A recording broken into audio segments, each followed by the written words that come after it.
Hi guys! I'm going to share with you my first ever spoken poetry, and just a little fact, this is my end time to do this video because I find it really awkward and I'm still trying to find the courage to speak this piece in front of other people.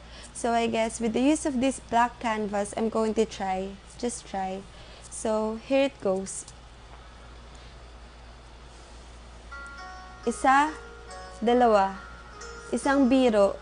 Dalawang taong hindi naman pala itinadhana, ba't pa kasi pinagtagpo?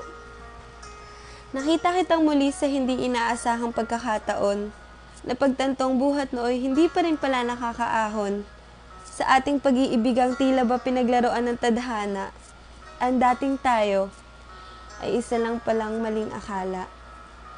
Isang biro, nakakalito, para tayo naglalaro ng patintero, na sa bawat paglapit ko ay siya namang paglayo mo. O di naman kaya tago-tago ang saklaw ang buong mundo, na kahit kelay hindi na muling magkakatagpo.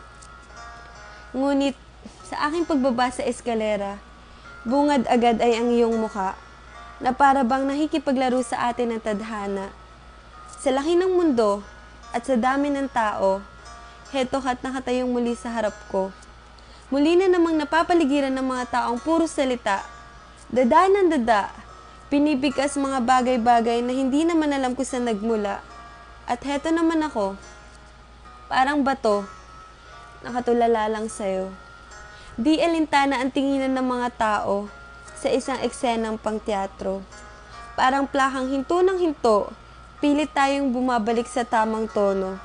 Parang telepono na wala namang mikropono, na kahit anong sigaw ng puso ko, ay walang makakarinig nito. Parang basag na paso, na pilit na binubuo, ngunit kahit na anong gawin, ang marka ng mga naganap ay mananatiling nakatatak pa rin.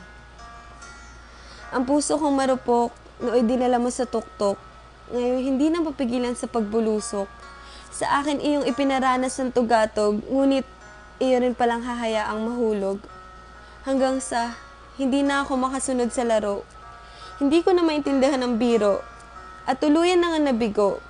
Sa gitna ng alinlangan ay mas pinili na lang sumuko. Oo, aaminin ko. Natakot ako. Natakot ako baka hindi mo masalo.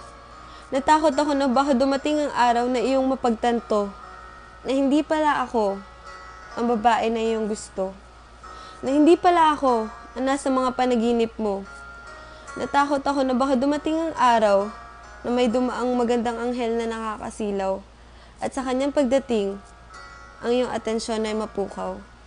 At higit sa lahat, natakot ako sa mga pinagbabatuhang biro dahil sa likod ng mga ito ay ang isang ako na umaasang sana ang mga birong ito ay totoo.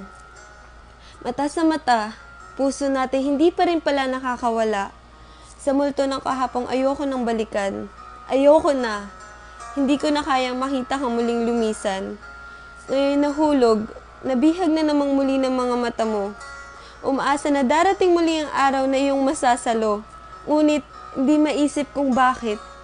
Ano nga ba pala tayo? Kasabay ng pagkanta ng mga bata ng isa, dalawa, ay ang puso kong nagsusumamo sa'yo sinta. Nais na isigaw na mahal, mahal pa rin pala kita.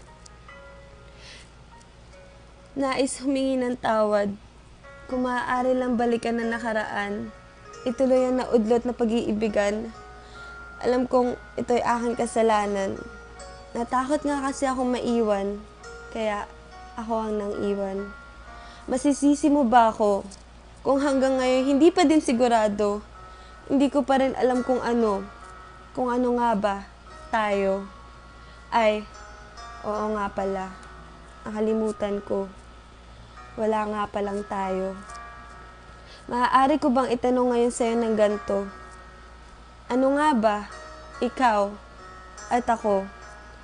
Dalawang taong hindi naman pala itinadhana.